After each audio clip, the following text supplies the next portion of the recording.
घोटकी में खबर ईंदालो त महर ग्रुप के अलविदा करे पाकिस्तान पीपल्स पार्टी में शामिल थींदड़ वार्ड नंबर 3 जे जनरल काउंसिलर सैयद माजिद अली शाह जीलानी पंहिंजे तक में तरक्याती कमनि जो आगाज़ करे छॾियो। सूबाई वज़ीर ॾियाम इकरामुल्लाह खान धारेजो पारां सैयद माजिद अली शाह जीलानी के पीपी में शमूलियत करण खां पोइ वार्ड नंबर 3 लाइ मुख़्तलिफ़ तरक्याती स्कीमूं ॾिनियूं आहिनि, जंहिंमें सीसी पेवर ब्लॉक ऐं डेरेंज जूं स्कीमूं शामिल आहिनि। उन सिलसिले में वार्ड नंबर 3 जे general councillor member Syed Majid Ali Shah Jilani पंहिंजे तक जी अवाम ऐं तालका म्यूनिसिपल कमेटी जे अमले सां गॾु वार्ड नंबर 3 जे मुख़्तलिफ़ पाड़नि जो दौरो कयो ऐं पहिरिएं मरहले में पंहिंजे तक जे अहम इलाइक़नि खे कम लाइ फाइनल कयो वियो। उन मौके ते सैयद माजिद अली शाह जीलानी चयो त मां सूबाई वज़ीर ॾियाम इकरामुल्लाह खान धारेजो जो शुक्रगुज़ार आहियां, जंहिं वार्ड नंबर 3 लाइ मुख़्तलिफ़ तरक्याती स्कीमूं ॾिनियूं। हिन चयो त असांजो मंशूर अवाम जी ख़िदमत करण आहे। तमामु जल्द समूरे वार्ड में तरक्याती कम कराया वेंदा। Soomro 3D wallpaper and PVC panel shop दे रहा है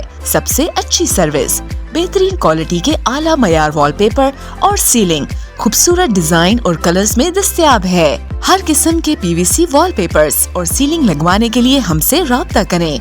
हैदराबाद, कासिमाबाद, लतीफाबाद, जामशोरो, मीरपुर खास और सिंध के मुख्तलिफ शहरों में सर्विस मौजूद है। Soomro 3D wallpaper and PVC panel. राब्ता नंबर रंजन अली सोमरो 0333 370 2516, व्हाट्सएप 0333 370 7886।